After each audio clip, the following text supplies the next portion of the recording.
Hello बच्चों, let's read this question and the question says that in the rhombus ABCD, AC and BD are diagonals.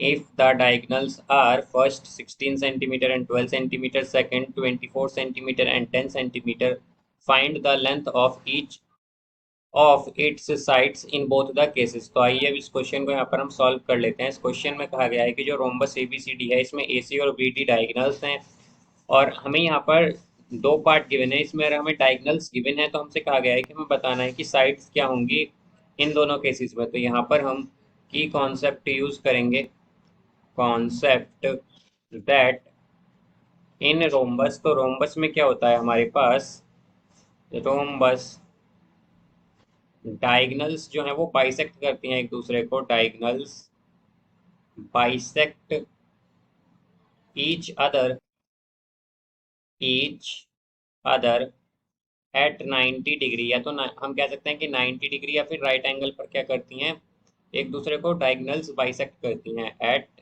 90 degree. तो यहाँ से हम अगर एक रोम्बस ड्रॉ कर लें इस तरह से, तो रोम्बस में हमारे पास सभी साइड्स जो हैं वो इक्वल होती हैं। तो यहाँ पर भी हमारे पास क्या होंगी, सभी साइड इक्वल होंगी और डायगोनल बाइसेक्ट करेंगी। तो बाइसेक्ट का मतलब होता है टू इक्वल पार्ट में डिवाइड करेंगी। तो यहाँ से हम अगर देखें कि ये हमारे पास जो डायगोनल्स हैं ये एक दूसरे को बाइसेक्ट करेंगी, इसे हम मान लेते हैं ए, ये बी हो जाएगा, यहाँ पर ये सी और ये डी। तो यहाँ पर डायगोनल्स बाइसेक्ट करती हैं ओ पर। तो हमारे पास यहाँ पर ये 90 डिग्री का एंगल है, बिकॉज डायगोनल्स कहाँ पर बाइसेक्ट करती हैं, 90 डिग्री पर।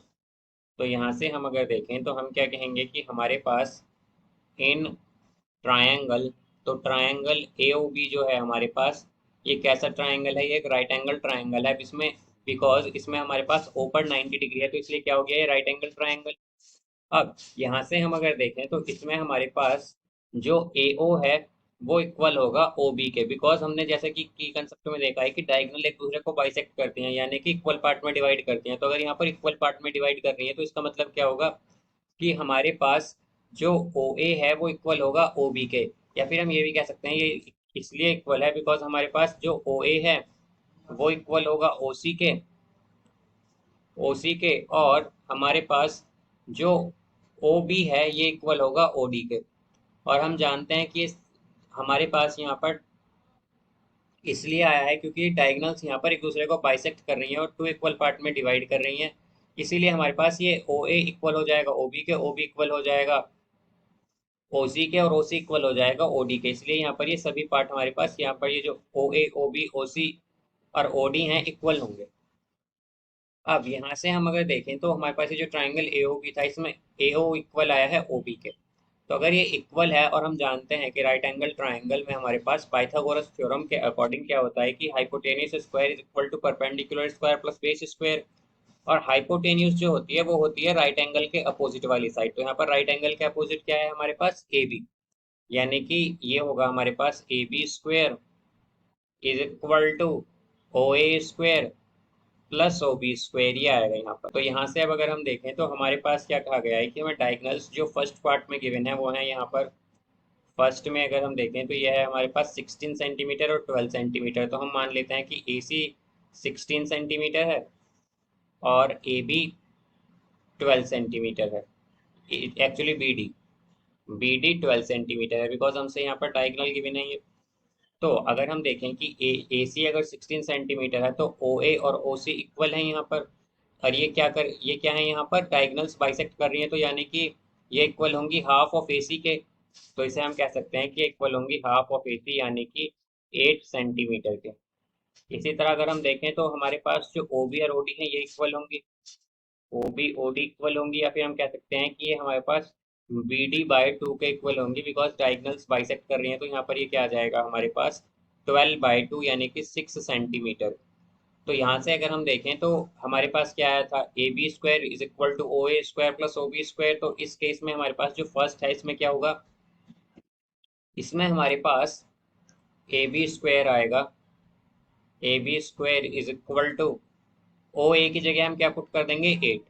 तो 8 का स्क्वायर होता है 64 प्लस ओ बी की जगह क्या आएगा 6 का स्क्वायर, ओ बी स्क्वायर क्या क्या होगा 6 स्क्वायर, तो यानी कि 36।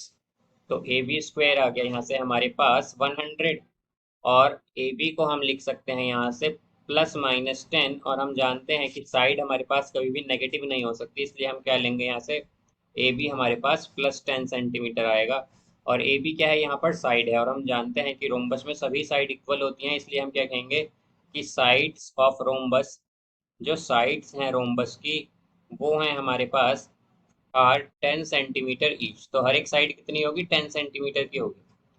अब इसी तरह सेकंड अगर हम देखें यहाँ पर, तो इसमें हमें क्या गिवन है, इसमें हमें गिवन है 24 सेंटीमीटर एंड 10 सेंटीमीटर। तो हम मान लेते हैं कि ए सी तो 24 सेंटीमीटर है, ए सी 24 सेंटीमीटर है, एंड बी डी 10 सेंटीमीटर है, बी डी यहाँ पर 10 सेंटीमीटर हो जाएगी। अब हम जानते हैं कि ओ ए और ओ सी इक्वल हैं, तो ये आ जाएंगे हमारे पास ए सी बाई टू के, यानी कि ये होगा हमारे पास 12 सेंटीमीटर। इसी तरह अगर हम देखें तो हमारे पास जो ओ बी और ओ डी हैं ये इक्वल होंगे, तो ये आएगा हमारे पास बी डी बाई टू के, तो ये आएगा यहाँ से 10/2, यानी कि 5 सेंटीमीटर। अब हम ये वैल्यूज पुट कर देंगे, हमारे पास ये जो इक्वेशन आई थी A B square is equal to O A square plus O B square में, तो ये आएगा यहाँ से A B square is equal to O A की जगह अगर हम देखें तो ओ ए की जगह क्या आएगा 12, तो 12 का स्क्वायर होता है 144, प्लस ओ बी स्क्वायर, तो ओ बी की जगह क्या आ जाएगा 5, तो 5 का स्क्वायर होता है 25, तो ये आएगा 169। तो हम कह सकते हैं कि ए बी की वैल्यू होगी +-13, बिकॉज 169 जो है ये स्क्वायर होता है 13 का, और हम जानते हैं कि साइड कभी भी नेगेटिव नहीं हो सकती, तो इसलिए ए बी की वैल्यू क्या हो जाएगी +13 सेंटीमीटर। ये आ गया हमारे पास।